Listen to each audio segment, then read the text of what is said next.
Hello dear students, welcome back to my YouTube channel Study Together 02। तो आज मैं हरीश सोहत्रा आपके लिए फिर से कुछ क्वेश्चंस लेके आया हूँ जो 2018 के एचपी कमीशन में नॉन मेडिकल के क्वेश्चंस केमिस्ट्री के पार्ट से जो पूछे गए थे उनको मैं आज यहाँ पर रिवाइज करवाऊँगा और सोल्व भी करवाऊँगा उनके एक्सप्लेनेशन के साथ। बट जो अभी एग्ज़ाम के लिए तैयारी कर रहे हैं एचपी नॉन मेडिकल कमीशन के लिए, जो टीचर लगना चाहते हैं, तो वो इन क्वेश्चंस को मस्त देखें, रिपीट करें और मेरे चैनल को शेयर और सब्सक्राइब भी करें ताकि वो आने वाले क्वेश्चंस को भी देख सकें। तो शायद मे भी पेपर में आ ही जाएंगे जहाँ उससे रिलेटेड कंसेप्ट पेपर में पूछे जा सकते हैं। ठीक है, तो आप लोगों को पता है कि एचपी कमीशन का जो टेस्ट है काफ़ी टाइम बाद निकला है, 3-4 साल बाद उसकी नोटिफिकेशन हुई है। तो काफ़ी बच्चे तैयारी कर रहे होंगे और उनको ये टेंशन होगी कि क्या हम पढ़ें, कौन से क्वेश्चन हम पढ़ें कि हम लोग टेस्ट को क्वालिफाई कर जाएं। तो केमिस्ट्री के जो प्रीवियस पेपर हैं उनके बेस के ऊपर जो क्वेश्चन हैं मैं उन्हीं को रिपीट करवा रहा हूँ। तो आई होप आप लोगों के काम आएंगे और मे भी आपके कंसेप्ट क्लियर भी होंगे। अगर कोई होम ट्यूशन लेना चाहता है तो वो भी मुझे अप्लाई कर सकता है ऑनलाइन। ठीक है, तो यूट्यूब चैनल पे कमेंट कर सकता है, मैं ऑनलाइन उसको पढ़ा सकता हूँ। ठीक है, तो अगर आप इस बार अपना एचपी कमीशन क्लियर करना चाहते हैं तो इसमें इस बार मैं केमिस्ट्री के क्वेश्चन लिख के आया हूँ जो आपको मैं सोल्व करवाऊँगा। ठीक है, तो आइए चलते हैं फर्स्ट क्वेश्चन पे। तो फर्स्ट क्वेश्चन में स्क्रीन में जो आपको क्वेश्चन दिख रहा होगा, तो वैसे तो ये क्वेश्चन फिजिक्स का बनता है इसमें, तो इस पे तो आ रहा है। तो इसमें क्वेश्चन जो पूछा गया है वो है कि हब्बल्स लॉ इज बेस्ड ऑन, कि हब्बल्स लॉ किस लॉ के ऊपर बेस्ड है। ठीक है, देखिए नाम सुना सुना हुआ लग रहा है, नाम जो है वो सुना सुना हुआ लग रहा है। इसमें क्या है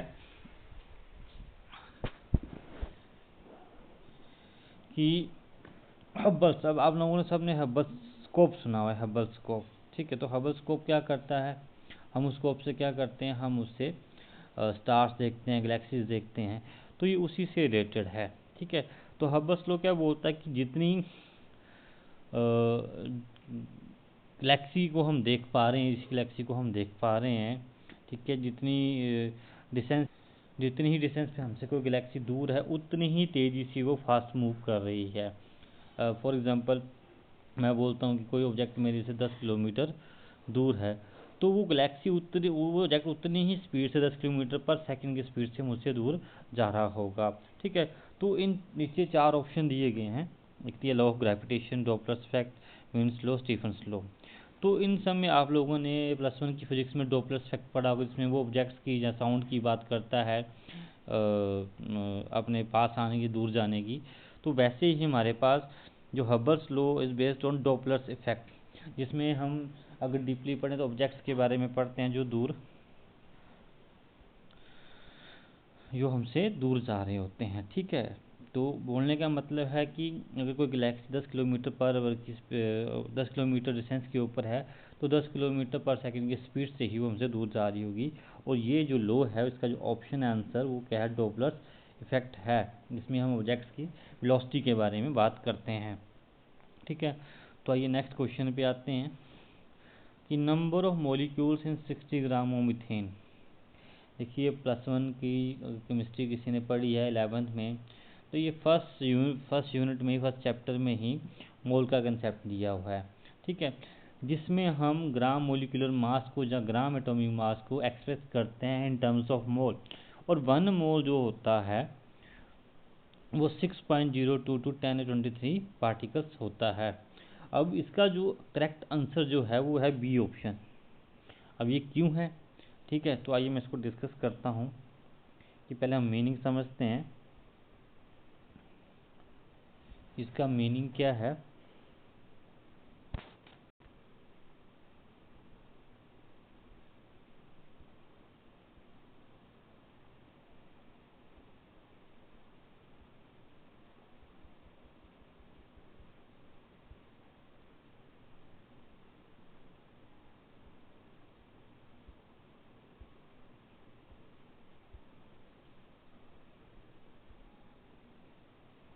मिनट, पेज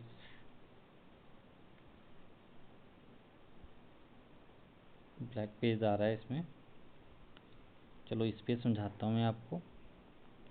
जैसे कि ये पेज आ रहा है यहाँ पे, तो इस पेज पे मैं आपको पहले ग्राम मोलिकुलर मास के बारे में बताता हूँ। देखिए ग्राम, तो मैं इसको शॉर्ट फॉर्म में लिख देता हूँ, मोलिकुलर GMM करके लिख रहा हूँ।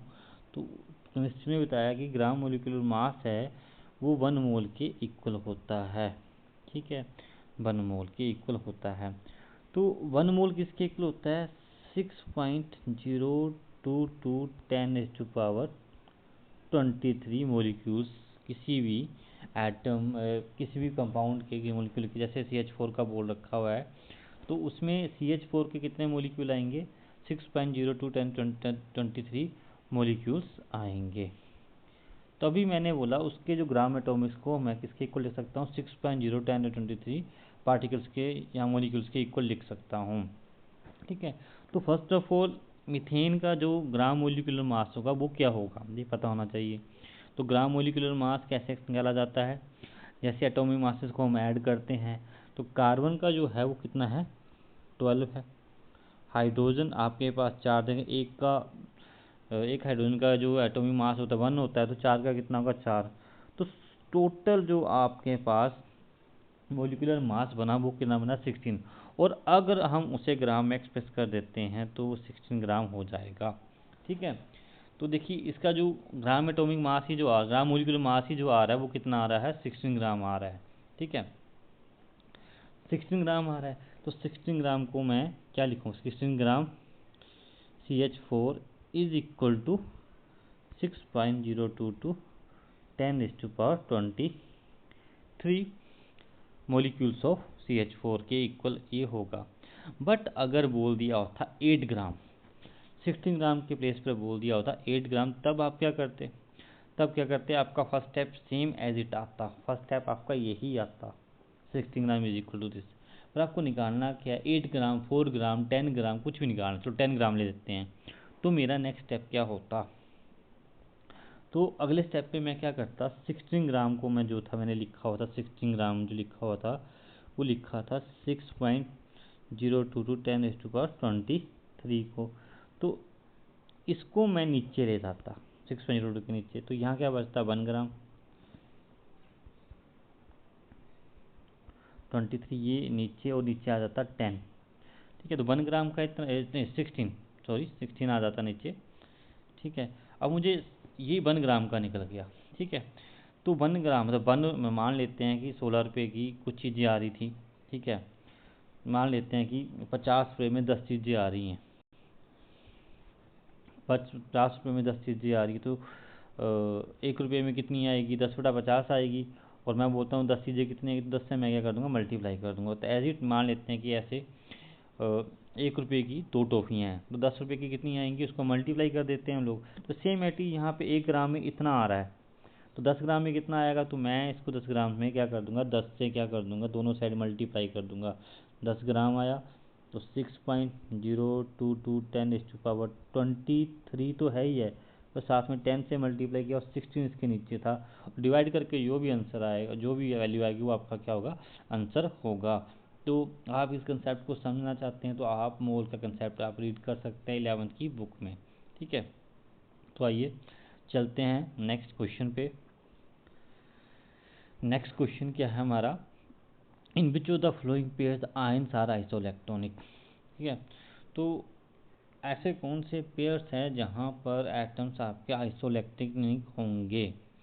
तो भाई ध्यान से आप देखिए, अगर आप ध्यान से यहाँ पे देखते हैं तो आपको 4 ऑप्शन दिए हैं। Sodium 1 positive, magnesium 2 positive, aluminium 3 positive, O negative. Third option sodium 1 positive, O2 negative and both A and C। तो फर्स्ट ऑफ ऑल हमें पता होना चाहिए कि आइसोइलेक्ट्रॉनिक आयंस क्या होते हैं। आइसोइलेक्ट्रॉनिक आयंस वो आयंस होते हैं जिसमें नंबर ऑफ इलेक्ट्रॉन्स आप सेम होते हैं। ठीक है, जिनका प्रोटॉन तो डिफरेंट होंगे पर नंबर ऑफ इलेक्ट्रॉन्स में सेम आएंगे। ठीक है, तो इसका जो एग्जैक्ट आंसर है वो देखने से लग जा रहा है कि A D ऑप्शन इसका आंसर है। ठीक है, क्यों है मैं आपको समझाता हूँ, आइए समझते हैं। देखिए सोडियम का जो एटॉमिक नंबर है वो है 11। अगर आप इसकी इलेक्ट्रॉनिक कॉन्फ़िगरेशन लिखते हो, ठीक है, तो वो आती है 1s2 2s2 2p6 3s1। तो सोडियम की है, तो अगर Na पॉजिटिव आप बनाते हो तो इसमें से एक इलेक्ट्रॉन निकल जाएगा, प्रोटॉन उतने रहेंगे। तो इसके पास कितने इलेक्ट्रॉन्स रह जाएंगे, इसके पास 10 रह जाएंगे, एस वाला निकल जाएगा, ठीक है, 10 बच गए इसके पास। सिमिलरली है ना, हम ऑक्सीजन का ले लेते हैं। ऑक्सीजन है, ऑक्सीजन का एटॉमिक नंबर कितना होता है, 8 होता है। Configuration 1s2 2s2 2p4। अब अगर ये 2 इलेक्ट्रॉन को गेन करे, देखिए इसको ऑक्टेट कंप्लीट करने के लिए 2 इलेक्ट्रॉन चाहिए, मैं 2p6 करने के 2 इलेक्ट्रॉन चाहिए। तो O2 2 नेगेटिव दे रखा हुआ है, कब बनेगा, जब ये 2 इलेक्ट्रॉन को और गेन कर लेगा, 2 इलेक्ट्रॉन, तो उसका हो जाएगा। तो एक ऑप्शन तो आपके पास बन गया Na पॉजिटिव O2 नेगेटिव, ये अब हो गया, ठीक है। नेक्स्ट आपको बोल रखा है सोडियम, देखते हैं। नेक्स्ट आपको जो बोल रखा है, एक तो मैंने बता दिया आपको, सी ऑप्शन तो मैं आपको बता ही चुका हूँ, ठीक है। एक मैग्नीशियम 2 पॉजिटिव का बोला हुआ है, मैग्नीशियम 2 पॉजिटिव की बात करते हैं, सोडियम हो गया। तो मैग्नीशियम का जो एटॉमिक नंबर होता है वो होता है 12, है ना। तो लास्ट में जिसकी आउटर मोस्ट कॉन्फ़िगरेशन आती है वो आती है 3s2, अंदर इसके 10 इलेक्ट्रॉन होंगे, 10 2 12, 2 इलेक्ट्रॉन अगर इसमें से निकाल देता हूँ तो मैग्नीशियम के पास, मैग्नीशियम 2 पॉजिटिव बन गया, तो इसके पास कितने हो गए, 10 इलेक्ट्रॉन हो गए। तो सोडियम के पास, सोडियम मैंने पॉजिटिव के पास 10 है, मैग्नीशियम 2 पॉजिटिव के पास है, तो Na पॉजिटिव मैग्नीशियम 2 पॉजिटिव, तो ये इनके पास क्या हो गए, 10 इलेक्ट्रॉन हो गए। तो आपके आई होप आप लोगों को ये टॉपिक क्लियर हुआ होगा कि नंबर ऑफ इलेक्ट्रॉन जिसके पास सेम होते हैं उनको आइसोइलेक्ट्रॉनिक आयन बोला जाता है। तो चलिए नेक्स्ट क्वेश्चन पे चलते हैं। नेक्स्ट क्वेश्चन देखते क्या है, which of the following element है maximum negative electron gain enthalpy. कि अब देखो इसका पहले तो मीनिंग पता होना चाहिए कि maximum negative electron gain enthalpy का मीनिंग क्या है। 4 ऑप्शन दिए हैं, नाइट्रोजन, फ्लोरीन, क्लोरीन, ऑक्सीजन। तो इन चारों में से जो इसका एग्जैक्ट जो आंसर है, पहले मैं उसकी बात करता हूँ कि क्यों है आंसर, वो भी बात करेंगे कि मैक्सिमम नेगेटिव इलेक्ट्रॉन एंथैल्पी। तो चारों में से जो आता है वो आएगा क्लोरीन, वो आएगा क्लोरीन, इसका एग्जैक्ट आंसर आएगा, ठीक है। अब क्यों है इस पे बात करते हैं कि negative electron gain enthalpy chlorine की ज़्यादा क्यों है।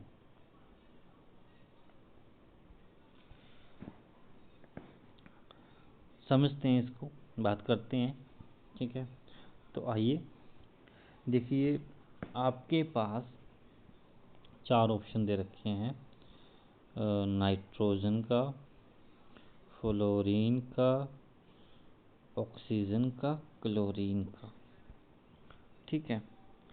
तो इलेक्ट्रॉन गेन एंथैल्पी 3 फैक्टर्स पे मोस्टली डिपेंड करती है, size of atom, nuclear charge and electronic configuration के ऊपर डिपेंड करती है। तो फर्स्ट क्या है, साइज में ज़्यादा डीप में नहीं जाऊंगा, जिसने पढ़ना होगा बुक से पढ़ सकता है। ज़्यादा डीप जाने के लिए size, nuclear charge, third is option जो है इलेक्ट्रेशन, electronic, third option electronic configuration की बात चली हुई है, ठीक है।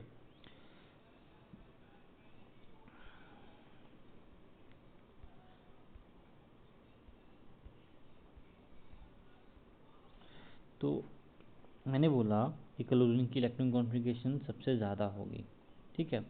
तो यहाँ पे सबसे पहले बात करते हैं, कॉन्फ़िगरेशंस की बात करते हैं। देखिए क्लोरीन की जो कॉन्फ़िगरेशन है वो है 117 एटॉमिक नंबर होता है, 2s2 2p6 3s2 3p5, ठीक है।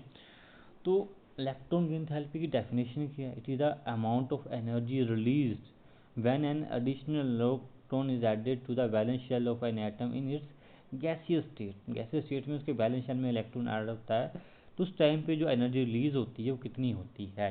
और उस एनर्जी का रिलीज होती है उसका हम साइन नेगेटिव लेते हैं, तो इसलिए ये बोल रहे हैं कि हाउ मच नेगेटिव, है ना। तो ये कॉन्फ़िगरेशन क्लोरीन की है। सिमिलरली मैं फ्लोरीन की लेता हूँ। फ्लोरीन की configuration 1s2 2s2 2p 6 3s2, नहीं ये नहीं आएगा, क्यों नहीं आएगा, मैंने गलत लिख दिया। देखिए दोबारा से लिखते हैं। क्लोरीन की मैंने अभी बताई 1s2 2s2 2p 6 3s2 3p 5, 17 atomic number, 17 electron आ गए। मैं फ्लोरीन की बात करता हूँ, एटॉमिक नंबर होता है 9, तो उसके हिसाब से इसमें 9 इलेक्ट्रॉन आएंगे। 1s2 2s2 2p 5, ठीक है। अब मैं इन दोनों की पहले बात करता हूँ कि इन दिनों में क्यों, तो ऑर्डर किया, जो आंसर में जो ऑर्डर होगा, जो मैंने आपको क्वेश्चन बताया उसमें जो ऑर्डर होगा कि किसकी electron affinity, electron gain enthalpy ज़्यादा होगी, वो क्लोरीन की सबसे ज़्यादा होगी। देन आफ्टर जो है वो फ्लोरीन की, ठीक है। देन आफ्टर जो है वो ऑक्सीजन की, देन आफ्टर है वो नाइट्रोजन की होती है, ठीक है। ये एग्जैक्ट ऑर्डर है उसमें क्वेश्चन का कि सब इलेक्ट्रॉन गैन एंथैल्पी क्लोरीन की होगी ज़्यादा, फिर फ्लोरीन की, ऐसे करके हम लिख सकते हैं, ठीक है। बट क्लोरीन की ही फ्लोरीन से ज़्यादा क्यों होगी, बात यहाँ पर आती है। देखिए जो साइज़ है, मैं ज़्यादा डीप में नहीं जाऊँगा क्योंकि कुछ बच्चे बोलते हैं कि ज़्यादा लंबी जा रही है, एक क्वेश्चन के लिए बहुत ज़्यादा लंबा जा रहा है, तो लंबा इसलिए जा रहा है कि कंसेप्ट को क्लियर पता होना चाहिए, तुक्का मार के नहीं आना है, ठीक है। 2p का जो साइज़ है, जो सब शेल है, इसका साइज 2p की फाई का जो साइज 2p जो ये वाला दिख रहा है आपको, इसका साइज छोटा होता है और 3p का साइज थोड़ा सा बड़ा होता है। तो इसमें 2p में साइज छोटा होने के कारण इलेक्ट्रॉन इलेक्ट्रॉन रिपल्शन होती है, इससे इनकमिंग इलेक्ट्रॉन को रिपल्शन लगती है, वो इजीली ऐड नहीं हो पाता है। But in case of 3p थोड़ा सा स्पेस ज़्यादा होता है, जिसकी वजह से वहाँ पर इलेक्ट्रॉनिक रिपल्शन से ज़्यादा इलेक्ट्रॉन अट्रैक्शन ज़्यादा होती है, इलेक्ट्रॉन ईजिली ऐड हो जाता है। तो due to small size of fluorine 2p sub में इलेक्ट्रॉन एंटर करना डिफिकल्ट है as compare to 3p, that's why chlorine की फ्लोरीन से इलेक्ट्रॉन एफिनिटी ज़्यादा होती है। अब बाद में बात आती है ऑक्सीजन और नाइट्रोजन की, ठीक है। तो अब बात करते हैं ऑक्सीजन और नाइट्रोजन की। तो इनकी कॉन्फ़िगरेशन है 1s2 एटॉमिक नंबर, आपको पता है 1s2 2s2 8 होता है, 2p4। तो इसमें अपना ऑक्टेट कंप्लीट करने की 2 इलेक्ट्रॉन की कमी हो रही है। बट नाइट्रोजन में 1s2 2s2 2p3, तो इसमें कॉन्फ़िगरेशन का कंसेप्ट लग रहा है। देखिए 2p4 में अनस्टेबल कॉन्फ़िगरेशन है, इलेक्ट्रॉन को गेन करने के लिए 2 इलेक्ट्रॉन गेन करेगी जल्दी से और नोबल गैस में कन्वर्ट हो जाएगी नियॉन में। बट नाइट्रोजन जो है वो हाफ फील्ड है, उसमें इलेक्ट्रॉन एंटर करना क्या है मुश्किल है, तो उसकी जो इलेक्ट्रॉन गेन थेरेपी आती है ऑलमोस्ट जीरो आती है, ठीक है। जीरो बोलने का मतलब लेस नेगेटिव आती है, ये मतलब बोलने का, ठीक है, जीरो आती है। तो ऑक्सीजन की क्यों आ रही है, क्योंकि इसमें 2 इलेक्ट्रॉन गेन करेगा और जल्दी से स्टेबल हो जाएगा, नोबल गैस कॉन्फ़िगरेशन करेगा, तो उसकी वो नेगेटिव आती है, दैट्स वाई। तो आई होप आप लोगों को ये क्वेश्चन समझ आया होगा। ज़्यादा डीपली पढ़ना हो तो आप बुक को फॉलो कर सकते हैं, ठीक है। बुक फॉलो करने की वैसे ज़रूरत नहीं, मैं समझा रहा हूँ यहाँ पे। तो इसका जो एग्जैक्ट आंसर था वो था क्लोरीन, ठीक है। फ्लोरीन है मैक्सिमम इलेक्ट्रॉन गेन एंथैल्पी। इसमें एक और चीज़ मैं ऐड करना चाहूँगा। देखो कुछ बच्चे इलेक्ट्रॉन नेगेटिविटी और गेन थैलेपी में फंसे रहते हैं, तो मैंने इलेक्ट्रॉन गेन थैलेपी का जो ऑर्डर बता देता हूँ। हैलोजेंस के लिए पूछा जाता है, नेक्स्ट इसके साथ क्वेश्चन है कि वो क्लोरीन की इलेक्ट्रॉन गेन थैलेपी का ऑर्डर क्या होता है। क्लोरीन, फ्लोरीन, ब्रोमीन, हैलोजन की बात कर रहा हूँ, आयोडीन, ये इलेक्ट्रॉन गेन थेरेपी की बात हो रही है। बट अगर इलेक्ट्रॉन नेगेटिविटी की बात की जाती तो इलेक्ट्रॉन नेगेटिविटी फ्लोरीन की ज़्यादा होती, then chlorine, then bromine and then iodine, ठीक है। तो दोनों में डिफरेंस है भाई। जो इलेक्ट्रॉन गेन थेरेपी उसमें एक इलेक्ट्रॉन गेन करने की बात की जाती है, पर इलेक्ट्रॉन गेन थेरेपी में tendency of an atom to attract the shared pair of electron towards it, ये बॉन्डेड स्टेट की प्रॉपर्टी इलेक्ट्रॉन एक्टिविटीज में शेयर्ड पेयर को अट्रैक्ट करने की बात की जा रही है। तो ड्यू टू स्मॉल साइज वो फ्लोरीन की अट्रैक्शन ज़्यादा होती है, समाज छोटा होता है, स्मॉल साइज होता है फ्लोरीन का, तो वो अट्रैक्ट कर लेता है, दैट्स वाई इलेक्ट्रोनेगेटिविटी फ्लोरीन की सबसे ज़्यादा है, क्लोरीन फ्लोरीन आयोडीन की, पर गेन थेरेपी में वो ऑर्डर थोड़ा सा एक्सेप्शन है, फ्लोरीन कम में है और क्लोरीन आगे है। ठीक है, तो आइए चलते हैं नेक्स्ट क्वेश्चन पे। ये क्लोरीन का मैं बता चुका हूँ आपको। नेक्स्ट जो आ रहा है स्ट्रक्चर ऑफ, जो दे रखा है आपको उसका स्ट्रक्चर बता रखा है, तो इसको आई थिंक एलीन बोला जाता है और इसका जो IUPAC नेम है वो प्रोपा 1,2 डाइईन है। ठीक है, तो क्वेश्चन में पूछा गया कि स्ट्रक्चर प्लेनर है, नॉन प्लेनर है, लीनियर है, नन ऑफ दीज है। तो पहले तो इसका स्ट्रक्चर को हमें समझना पड़ेगा। तो स्ट्रक्चर में आपको दिख रहा होगा कि सेंट्रल कार्बन, चलो मैं समझाता हूँ आपको। तो स्ट्रक्चर क्या है, हमारा स्ट्रक्चर है CH2, यहाँ पर भी डबल बॉन्ड है। तो देखिए, आपने बेंजीनिंग का स्ट्रक्चर देखा होगा, बेंजीनिंग में सारी की सारी कार्बन जो होती है sp2 हाइब्रिडाइज होती हैं। अगर इसमें सारी कार्बन sp2 हाइब्रिडाइज है तो वो स्ट्रक्चर क्या है, एक प्लेनर स्ट्रक्चर है जिसमें हाइब्रिडेशन सेम होती है। स्ट्रक्चर में क्या हो रहा है, ये सेंट्रल जो कार्बन है ये 4 बॉन्ड तो बना रहा है, पर इसके पास एक पाई बॉन्ड, ये है एक पाई बॉन्ड। पहले तो सिग्मा बॉन्ड बनता है, ये नीचे वाला सिग्मा बॉन्ड है और ये ऊपर वाला पाई बॉन्ड है। तो ये 2 पाई बॉन्ड बना रहा है। तो 2 पाई कब बनते हैं, जब sp हाइब्रिडाइजेशन होती है। तो सेंट्रल वाला कार्बन की हाइब्रिडेशन है जो sp हाइब्रिडाइजेशन है। और देखिए यहाँ पे ये वाला कार्बन एक वो पाई बॉन्ड बना रहा है, ये वाला भी एक पाई बॉन्ड बना रहा है, बाकी 3 ये सिग्मा बॉन्ड बना रहा है। तो हाइब्रिडाइजेशन क्या होगी, sp2। ठीक है, तो बात आती है इनके स्ट्रक्चर्स की पाई बॉन्ड की, कि पाई बॉन्ड परपेंडिकुलर है या पैरेलल है। तो इसमें जितने भी पाई बॉन्ड हैं वो सारे के सारे एक दूसरे के क्या हैं, परपेंडिकुलर हैं। तो जिसमें पाई बॉन्ड दूसरे के परपेंडिकुलर आ जाते हैं वो स्ट्रक्चर जो होता है वो प्लेनर नहीं होता है, नॉन प्लेनर होता है। बट वो कंसेप्ट से यहाँ पे पता नहीं चलेगा, अभी उसके लिए डीपली पढ़ना पड़ेगा।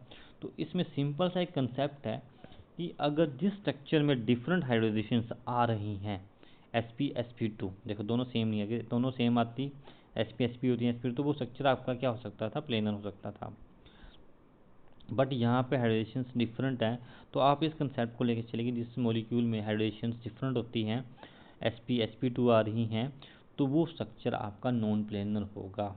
ठीक है, और ये स्ट्रक्चर आपका लीनियर नहीं है ना ही प्लेनर, ये नॉन प्लेनर स्ट्रक्चर है due to different hybridisation sp और sp2।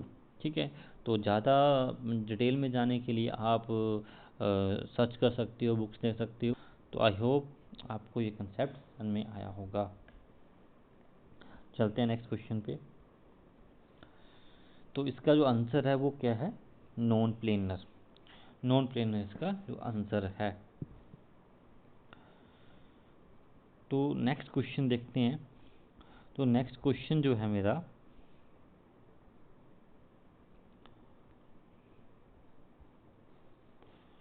नेक्स्ट क्वेश्चन है which one of the following gases has the highest critical temperature, कि कौन सी गैसेस का हाईएस्ट क्रिटिकल टेम्परेचर है। ठीक है, कौन सी गैसेस का हाईएस्ट क्रिटिकल टेम्परेचर है, इसका बात चली हुई है। तो पहले ये पता होना चाहिए क्रिटिकल टेम्परेचर होता क्या है। क्या, नीचे आपको 4 ऑप्शन दिए हैं, nitrogen, hydrogen, ammonia, water vapours. ठीक है जी, रखा है। तो क्रिटिकल टेम्परेचर वो टेम्परेचर होता है जिसके अबव कोई भी गैस लिक्विफाई नहीं हो सकती, चाहे मैं कितना भी प्रेशर अप्लाई क्यों नहीं कर देता हूँ। ठीक है, the temperature at which the temperature above which a gas can not be liquefied even how much the pressure, how much we apply the pressure. ठीक है, प्रेशर इतना मर्जी कर दिया जाए। ठीक है, तो वो तो ठीक है, आगे कि क्रिटिकल टेम्परेचर को आपको पता चल गया कि क्या होता है, पर कौन सी गैस क्यों लिक्विफाई हो रही है, कैसे हो रही है, ये कैसे पता चलेगा। बोला ये पता चलता है उसके जो मॉलिक्यूल्स है उनके बीच में फोर्स ऑफ अट्रैक्शन की वजह से, उनके बीच में बॉन्डिंग की वजह से। ठीक है, तो यहाँ पे आपको 4 ऑप्शन दिए हैं, nitrogen, hydrogen, ammonia, water vapours. तो आपको क्वेश्चन बनता है कि किसका होगा भाई। बात यहाँ पे आती है हाइड्रोजन बॉन्डिंग की। ठीक है, सबसे स्ट्रॉन्ग हाइड्रोजन बॉन्ड कौन बनाएगा भाई। तो आंसर आपका है वाटर वेपर्स। ठीक है, आंसर आपका है वाटर वेपर आपका आंसर है। ये सबसे ज़्यादा स्ट्रॉन्ग क्यों? क्योंकि देखिए यहाँ पे देखो, पहले हाइड्रोजन बॉन्ड बनाता कौन है? तो हाइड्रोजन बनाता है फ्लोरीन, ऑक्सीजन, नाइट्रोजन। यहाँ पे स्ट्रॉन्ग इलेक्ट्रोनेगेटिव एटम प्रेजेंट होता है। तो वाटर वेपर के बीच में जो हाइड्रोजन बॉन्ड है वो स्ट्रॉन्ग बनते हैं, जिसकी वजह से वो लिक्विफाई हो जाती है जल्दी ही। उसका जो क्रिटिकल टेम्परेचर होगा वो हाई होगा, नीचे नहीं होगा। बट अब देखो यहाँ पर मैं आपको समझाता हूँ। ये वाटर है, वाटर में हाइड्रोजन बॉन्ड बन जाते हैं, ठीक है। उसके बाद अमोनिया, अमोनिया में नाइट्रोजन है तो वहाँ पे हाइड्रोजन बॉन्डिंग हो जाएगी, उसके लिक्विफाई हो जाएगा। फिर देन आफ्टर आपके पास जो ऑप्शन दे रखा हुआ है वो दे रखा हुआ है नाइट्रोजन, अमोनिया, उसके बाद नाइट्रोजन है। तो पहले मैंने आपको बताया water, then ammonia, then nitrogen, then after hydrogen, ठीक है, देन आफ्टर हाइड्रोजन गैस। तो वाटर पहले क्रिटिकल डैमेज क्यों? इसमें बॉन्ड स्ट्रॉन्ग होते हैं इसलिए हाइड्रोजन बॉन्डिंग हो जाएगी, इसमें हाइड्रोजन बॉन्डिंग में हो जाती है। Then after ammonia, then nitrogen, फिर हैंड हाइड्रोजन। तो हाइड्रोजन गैस मॉलिक्यूल क्या होते हैं? ये बंडरेबल फोर्सेस होती हैं, इनके बीच में जल्दी लिक्विफाई नहीं होते हैं ये, ठीक है। तो आपने एक कंसेप्ट रखना है कि किन के बीच में हाइड्रोजन बॉन्डिंग जल्दी बन रही है, वो गैस जल्दी लिक्विफाई होगी। जो नहीं हो पाती हैं उनके बीच में वीक वंडरेबल फोर्सेस होती हैं। तो नाइट्रोजन और N2 जो है दे रखा है, इनमें वीक वंडरेबल फोर्सेस हैं, तो ये जल्दी लिक्विफाई नहीं होती है, ठीक है। तो आई होप आपको कंसेप्ट क्लियर हुआ होगा, ठीक है। तो क्रिटिकल टेम्परेचर वो टेम्परेचर पे कोई गैस जल्दी अबव विच ये gas can not be liquefied, जितना भी प्रेशर उसके ऊपर, जितना मर्जी प्रेशर उसके अप्लाई कर दो। और कंसेप्ट मैंने बता दिया आपको, हाइड्रोजन बॉन्डिंग देखनी है आपने। यहाँ पे हाइड्रोजन बॉन्डिंग जल्दी होती होगी, वहाँ पे वो गैस जल्दी लिक्विफाई हो जाएगी, उसका क्रिटिकल टेम्परेचर हाई होगा। आई होप आपको ये क्लियर हुआ होगा। चलते हैं नेक्स्ट क्वेश्चन पे।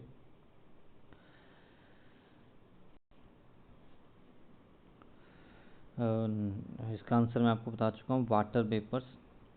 नेक्स्ट क्वेश्चन है, the percentage of free space in body centred cubic unit cell. तो आपको देखो यहाँ पे बोला कि body centred unit cell, cubic unit cell, तो BCC यूनिट सेल दे रखा है। तो 12th में ये चैप्टर लीड हो चुका है, पर जो BSc बच्चों ने करी है, जो BSc में जो आपका आई थिंक फर्स्ट ईयर में ये कंसेप्ट है, जो सॉलिड स्टेट की जो डिफरेंट अलग से बुक है इसमें BSc में, तो उसमें ये पढ़ाया जाता है टॉपिक यूनिट सेल का। तो BCC यूनिट सेल में आपको पूछा गया है कि जो फ्री स्पेस, अनऑक्यूपाइड स्पेस है ना, वो कितना है, मतलब वो स्पेस जहाँ पर एटम्स प्रेजेंट नहीं है वो कितना है। तो पहले तो हमें पता होना चाहिए कि BC यूनिट सेल होता कैसे है। तो आइए क्यूब ड्रॉ करते हैं, ठीक है। तो जिन लोगों ने BSc अच्छे से करी है, जहाँ पढ़ रहे हैं अच्छे से, तो मान लो यहाँ कॉर्नर्स पे भी एटम्स आपके प्रेजेंट हैं भाई, ठीक है, यहाँ कॉर्नर्स पे एटम्स आपके प्रेजेंट हैं। तो 8 कॉर्नर्स पे आ गए। तो एक मान लेते हैं इसकी बॉडी में प्रेजेंट है, यहाँ पे, यहाँ ले लिया, बॉडी में एक एटम प्रेजेंट है। तो ये आपका BCC यूनिट सेल है। तो आपस में ये जुड़े होते हैं, ये इसके टच में होता है, ये इसके टच में होता है, मतलब क्लोज क्लोज होते हैं ये दूर दूर नहीं होते हैं, क्लोज क्लोज होते हैं, ये क्लोज क्लोज होते हैं ऐसे करके, ठीक है। पर अगर 4 एटम आपस में क्लोज आ जाए, मान लेते हैं यहाँ पे है तो इतने हैं, तो बीच में स्पेस क्या रह जाएगा? ये स्पेस खाली रह जाएगा, ठीक है। तो ये अनऑक्यूपाइड स्पेस कितना है? तो 11th की बुक में भी, 12th की बुक में भी ये कंसेप्ट है, और BSc में कंसेप्ट है, पुरानी बुक्स हैं जो। तो मैं यहाँ पे बताना चाहूँगा कि इन जो एटम जो प्रेजेंट है, ये 8 ही सारे, इसमें जो एटम प्रेजेंट है, जो ऑक्यूपाइड स्पेस है वो कितना होता है? 68% होता है, ठीक है, ऑक्यूपाइड स्पेस है ना, जो फ्री नहीं है। अब क्वेश्चन में पूछा गया फ्री स्पेस कितना है, तो फ्री स्पेस आप 100 में से इसको माइनस कर दो 68 को, तो आपका जो आएगा वो 32 आएगा, ठीक है। तो इसमें कितना है? 32 अनऑक्यूपाइड स्पेस है, फ्री स्पेस है, ठीक है। तो वैसे ही हमारे पास सिंपल यूनिट सेल होता है, FCC यूनिट सेल होता है, तो उसके टॉपिक्स भी आप रीड कर सकते हो, बुक में से देख सकते हो, सर्च कर सकते हो, उनको भी मेरी यूट्यूब चैनल के ऊपर उनकर खासकर वीडियोस भी हैं, आप उन वीडियोस को देख सकते हैं। तो यहाँ से क्वेश्चन मस्त आ रहा है, तो मैंने बहुत सी 104 वीडियोस डाल रखी हुई हैं, आई थिंक 104 से ज़्यादा वीडियो डाल रखी हुई हैं। अगर आप उन वीडियोस को भी देखते हो तो आपके बहुत से क्वेश्चन जो हैं वो पेपर के लिए आ सकते हैं। ठीक है, तो आई होप आप लोगों को समझ आया होगा। तो इसका जो आंसर है वो क्या है, इसका आंसर 32%। ठीक है, अब नेक्स्ट क्वेश्चन है, नेक्स्ट क्वेश्चन जो आ रहा है वो क्या है, इसका जो नेक्स्ट क्वेश्चन है,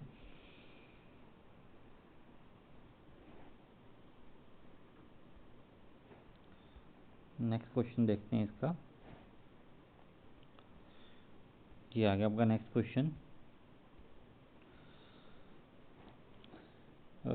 free energy change for a reversible reaction at equilibrium, है ना। तो इक्विलिब्रियम के एट इक्विलिब्रियम के ऊपर free energy change for a reversible reaction के लिए क्या होता है। तो आ जाते हैं भाई थर्मोडायनेमिक्स में आ जाते हैं, है ना। 12th क्लास के थर्मोडायनेमिक्स में आ जाते हैं। बीएससी में भी इसके ऊपर, फिजिकल केमिस्ट्री में बुक है, वहाँ भी इसका कंसेप्ट है। ठीक है, तो और फ्री एनर्जी होती क्या है पहले यहाँ देखते हैं। फ्री एनर्जी को लिखा जाता है डेल्टा जी से लिखा जाता है महाराज। ठीक है, तो वैसे इसको गिब्स फ्री एनर्जी चेंज भी बोला जाता है, तो इसके बारे में पूछा गया है। तो भाई ये एट इक्विलिब्रियम पे जीरो होती है। ठीक है, इक्विलिब्रियम की क्या होती है, जीरो होती है। और जब क्यों जीरो, इक्विलिब्रियम पे कंसंट्रेशन जो क्या रहती है वो एक जैसी रहती है, रिएक्टेंट्स प्रोडक्ट्स की समान रहती है। That's why free energy change क्या है, एट इक्विलिब्रियम के ऊपर जीरो होता है। ठीक है, और स्पॉन्टेनियस एक्शंस के लिए नेगेटिव होता है, नॉन स्पॉन्टेनियस एक्शन के लिए पॉजिटिव होता है। अगर नो स्पॉन्टेनियस रिएक्शंस हैं तो ये नेगेटिव है, और नॉन स्पॉन्टेनियस रिएक्शन है तो ये पॉजिटिव आती है।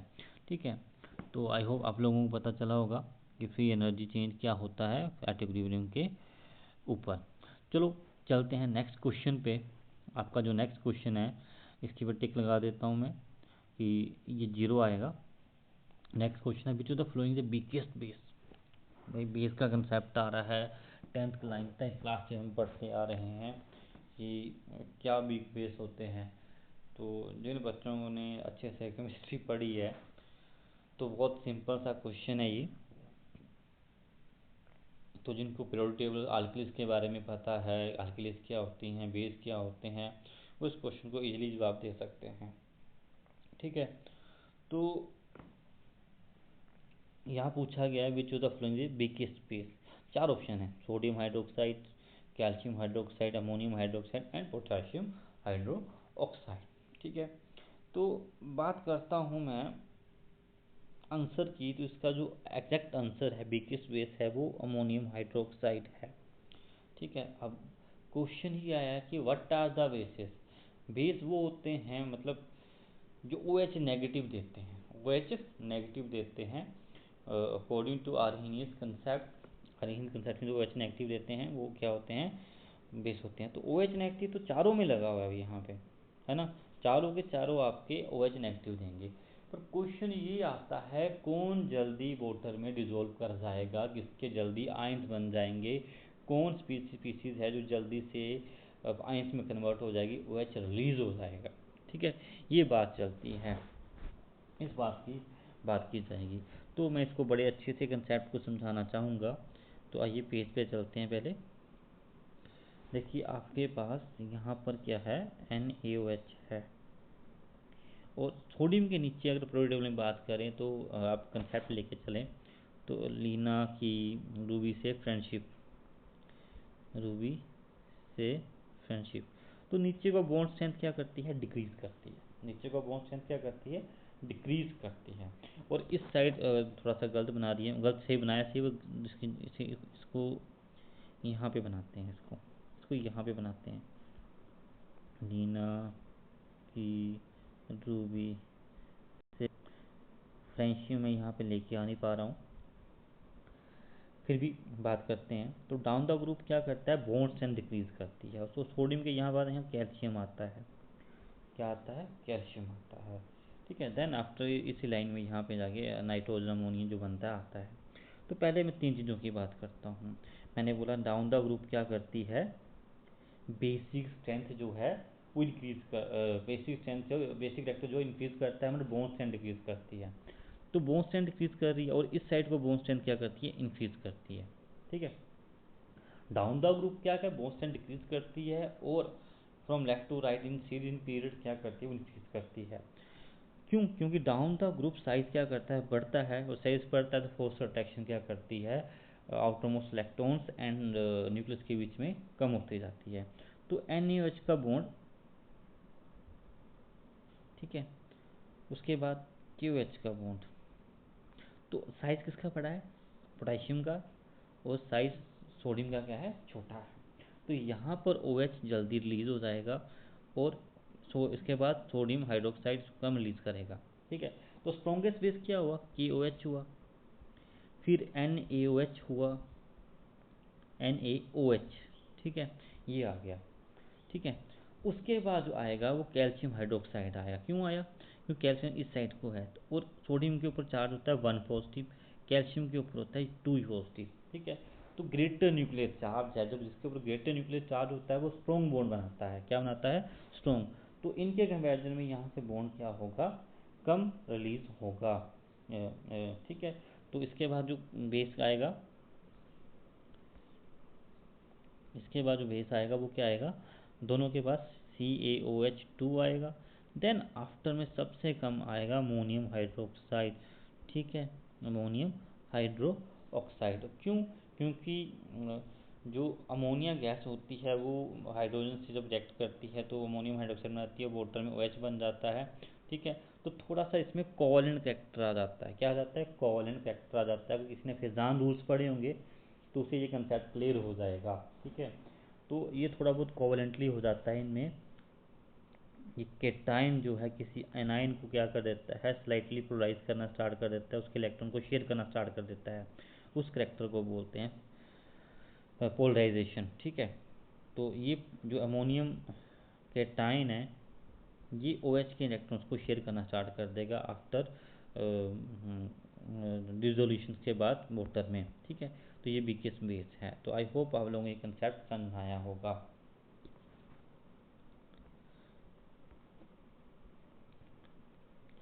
तो इसका जो करेक्ट ऑर्डर है वो क्या बना, वो बना KOH is the strongest base, then sodium hydroxide, then COH2 का ट्वाइस, देन लास्ट में जाके अमोनियम हाइड्रोक्साइड जिसमें थोड़ा सा कोवलेंट फैक्टर आ जाता है। ठीक है, आप इसको इक्विलिब्रियम चैप्टर में भी पढ़ सकते हो। यहाँ पे बफर एसिडिक बफर सॉल्यूशन बता रखा हुआ है। ठीक है, और टेम्परेचर के साथ इसकी सोलिबिलिटी भी क्या करती जाती है, डिक्रीज करती जाती है। ठीक है, क्योंकि टेम्परेचर के साथ अमोनिया गैस इवॉल्व होना स्टार्ट हो जाती है। नेक्स्ट क्वेश्चन पे चलते हैं। नेक्स्ट क्वेश्चन क्या है कि oxygen state of chromium in K2Cr2O7, potassium chromate में, डाइक्रोमेट में। पहले तो फार्मूले का नाम लेते हैं, इसमें जो फार्मूले का नाम है पोटाशियम डाइक्रोमेट है जो दे रखा हुआ है। इसमें पूछा गया कि क्रोमियम की ऑक्सीजन स्टेट क्या होती है। तो बड़ा सिंपल क्वेश्चन है, रिडॉक्स सेक्शन में हम पढ़ते हैं 11th क्लास में कि ऑक्सीजन स्टेट कैसे निकाली जाती हैं। तो यहाँ पे मैं आपको बताता हूँ कि ये हम क्या लेते हैं, फार्मूला लेते हैं K2Cr2O7, और होल चार्ज इसके ऊपर 0 है। ठीक है, तो जिसका निकालना है हमने क्रोमियम का उसको हम x मान लेंगे। ठीक है, तो हमें चार्ज पता होना चाहिए, पोटाशियम के ऊपर चार्ज होता है 1 पॉजिटिव और ऑक्सीजन के ऊपर होता है 2 नेगेटिव। तो मल्टीप्लाई करते हैं, 2 को मल्टीप्लाई करेंगे हम जो चार्ज है उसके ऊपर उससे, देन आफ्टर इस 2 को x से, देन आफ्टर 7 को -2 से, और इज इक्वल टू 0 लिख देंगे हम, इज इक्वल टू 0 हम लिख देंगे। ठीक है, तो इस तरह से हमारे पास इक्वेशन बन जाएगी।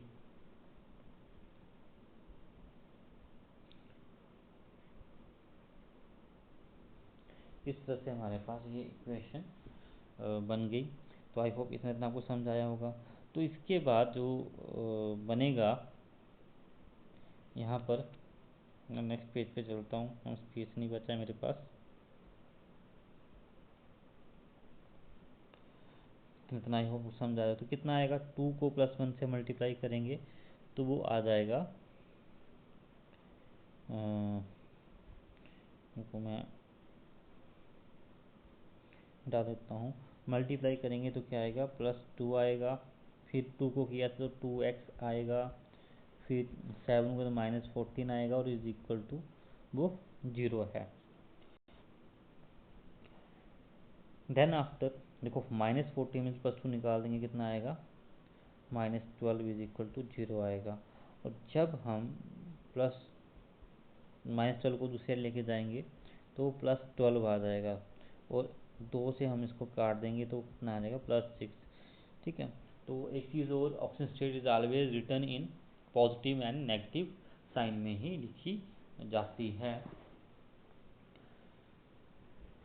ठीक है, तो कितना आया इस क्वेश्चन, कितने आई, +6 आई। चलिए नेक्स्ट क्वेश्चन पे चलते हैं। ठीक है, तो नेक्स्ट क्वेश्चन देखते हैं क्या है इसका। तो इसका जो आंसर था वो था +6। ठीक है, तो नेक्स्ट क्वेश्चन पे आते हैं।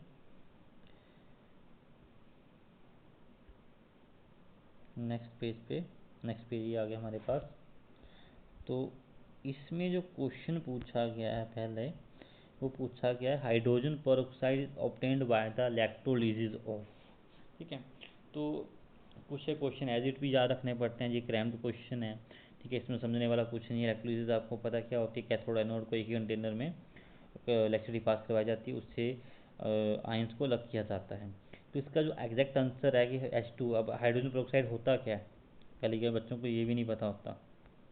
ठीक है, तो हाइड्रोजन पेरोक्साइड होता है H2O2, इसको बोला जाता है हाइड्रोजन पर ऑक्साइड, क्योंकि ऑक्सीजन यहाँ पे है, ये पर ऑक्साइड है भाई। ठीक है, बता देता हूँ मैं से, जैसे ये इस ग्रुप को पर ऑक्साइड बोला जाता है, और यहाँ पे इसके साथ यहाँ पे हाइड्रोजन एज इट यहाँ पे लगी हुई है। ठीक है, तो एक्चुअल में हाइड्रोजन ऐसे तो नहीं लगी होती, एक्चुअल में हाइड्रोजन ऐसे तो नहीं लगी होती, एक्चुअल में ये स्ट्रक्चर कुछ ऐसे होता है, हाइड्रोजन ऐसे लगी होती है, ऐसे करके स्ट्रक्चर होता है, बॉक्स लाइक स्ट्रक्चर होता है इसका अगर बनाना चाहें तो। ठीक है, तो इसको बोला जाता है हाइड्रोजन पेरोक्साइड। तो इसकी इलेक्ट्रोलिसिस की बात चली हुई है कि ये किस से करी जाती है, वाटर से, सल्फ्यूरिक एसिड से, हाइड्रोक्लोरिक एसिड से और फ्यूज सोडियम पेरोक्साइड में। तो इसकी इलेक्ट्रोलिसिस करी जाती है वो सल्फ्यूरिक एसिड से करवाई जाती है। ठीक है, तो इसका आंसर है sulphuric acid.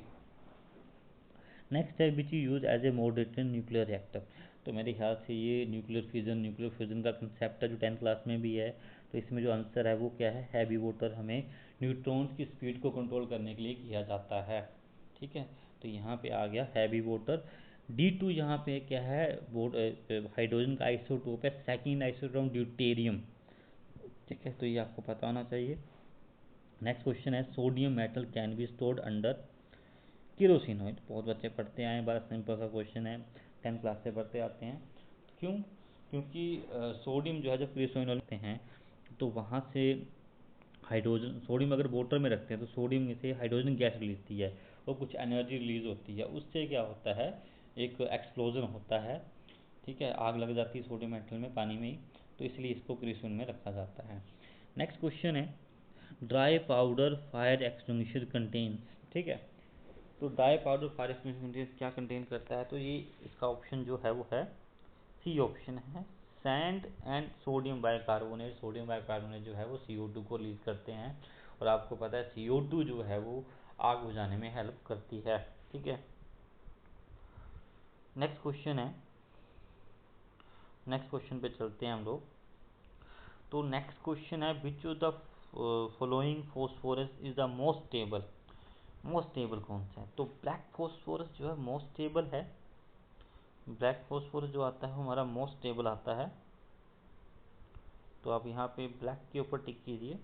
White is the least stable, unstable होता है, और रेड ब्लैक से कम होता है पर वाइट से ज़्यादा स्टेबल होता है। ठीक है, तो यहाँ पे ये इसका जो ऑप्शन आएगा वो सी ऑप्शन आएगा, ब्लैक फॉस्फोरस। ठीक है, नेक्स्ट क्वेश्चन है two miscible liquids are separated by. दो जो मिसिबल लिक्विड, इमिसिबल जो आपस में नहीं घुलते, वो किससे, तो आपने सेपरेटिंग फनल देखी होगी भाई। ठीक है, तो सेपरेटिंग फनल के मेथड से इसको क्या किया जाता है, दो आपस में नहीं घुल रहे हैं, तो पानी और लिक्विड, जैसे पानी और ऑयल को आपस में नहीं घुलते हैं, तो सेपरेटिंग फनल के साथ इसको अलग किया जा सकता है। तो जिसकी कम डेंसिटी होती है ऊपर तैरता है, जिसकी डेंसिटी ज़्यादा होती है नीचे तैरता है। तो जो आपका ऑयल है वाटर के ऊपर क्या करता है, फ्लोट करता है, तैरता है, और पानी नीचे रहता है। तो सेपरेटिंग फनल से उसको हम निकाल सकते हैं। ठीक है। तो नेक्स्ट क्वेश्चन आ रहा है कि सिनामिक एसिड ऑन डीकार्बोजाइलेशन गिव्स। तो पहले तो ये पता होना चाहिए कि सिनामिक एसिड क्या है और डीकार्बोजाइलेशन का मतलब क्या है। तो आई होप जो बच्चे केमिस्ट्री पढ़ते हैं उन्हें ये पता ही होगा कि डीकार्बोजाइलेशन का मतलब होता है CO2 मॉलिक्यूल को बाहर निकालना। तो अब पता करते हैं सिनामिक एसिड क्या होता है। तो सिनामिक एसिड की बात करते हैं हम लोग पहले। ठीक है। तो आइए चलते हैं। देखिए, जब बेंजीन रिंग के साथ, ठीक है थोड़ा गलत बन गया, हाथ से बनाना पड़ता है, बेंजीन रिंग के साथ, ये बेंजीन रिंग आ गई, इसके साथ कार्बन जुड़ी हो इस तरह से, और उसके साथ लग रखा हो ये group COH group, carboxylic acid का ग्रुप। ठीक है। तो डीकार्बोनेशन की बात चली है, तो हम जब इसमें से, इसको सिनामिक एसिड बोला जाता है भाई, ये सिनामिक एसिड है। ठीक है। तो जब इसको रिमूव किया जाता है तो ये CO2 मॉलिक्यूल रिमूव हो जाता है, और ये हाइड्रोजन जो है वो इसके साथ जुड़ जाता है। ठीक है। तो जो चीज़ बनती है हमारे पास आफ्टर रिएक्शन के बाद, वो बनती है डिकार्बोनाइजेशन रिएक्शन के बाद CH2, इसको स्टायरीन बोला जाता है, स्टायरीन पॉलीमर भी बोला जाता है। ठीक है। तो ये 12th क्लास के जो चैप्टर है पॉलीमर्स, जहाँ अब तो डिलीट हो चुका है, तो BSc में भी है ये, तो वहाँ पे आप पढ़ सकते हैं स्टायरीन बनता है। ठीक है। सिनामिक एसिड से जब उसमें CO2 मॉलिक्यूल का तो स्टायरीन बनता है। तो याद रखना, जब भी सिनामिक एसिड की डीकार्बोनाइजेशन होती है, CO2 निकाली जाती है, तो मॉलिक्यूल स्टायरीन बनता है। ठीक है। तो आइए जाते हैं नेक्स्ट क्वेश्चन पे। तो इसको मैं टिक कर देता हूँ, इस पर जो आंसर आएगा स्टायरीन इसका आंसर आया है। ठीक है। नेक्स्ट क्वेश्चन है, मोस्ट अबंडेंट वाटर पोल्यूटेंट क्या है। सबसे अत्यधिक मात्रा में पाया जाने वाला जल प्रदूषक। तो आपको पता है आजकल हमारे अर्थ पे जितना भी पोल्यूशन हो रहा है, इंडस्ट्रियल पोल्यूशन की वजह से सब कुछ हो रहा है, तो इंडस्ट्रियल जो वाटर है उसकी वजह से ये हो रहा है। ठीक है। तो इसका आंसर इंडस्ट्रियल वेस्ट आया, इंडस्ट्रियल वेस्ट की वजह से ये हो रहा है। तो आई थिंक आप लोगों को ये क्लियर हुआ होगा। तो ये मैंने आज के जो क्वेश्चन जो आपको करवाए हैं, इसमें से काफ़ी क्वेश्चन जो हैं जो पेपर में आ सकते हैं। ठीक है। तो आप इनको नोट भी कर सकते हो। मैं सबके ऊपर बार बार टिक लगा देता हूँ क्योंकि यहाँ पे टिक हट जा रहा है। तो इसका जो आंसर था सेपरेटिक फनल था, इसका जो आंसर था वो ब्लैक फॉस्फोरस था, इसका आंसर जो था वो C था। ठीक है। ये इसका ऑप्शन था। नेक्स्ट जो आएगा, ठीक है, नेक्स्ट जो इसमें आ रहा है इसका था सल्फ्यूरिक एसिड, इसका जो था वो था सल्फ्यूरिक एसिड ये वाले का। इसका था D2O, फिर इसका था C, इसका सोडियम मेटल का था केरोसिन ऑयल। ठीक है जी, इसके आंसर थे। ठीक है। तो नेक्स्ट पेज पे जो पिछला पेज है उस पर चलते हैं। ठीक है।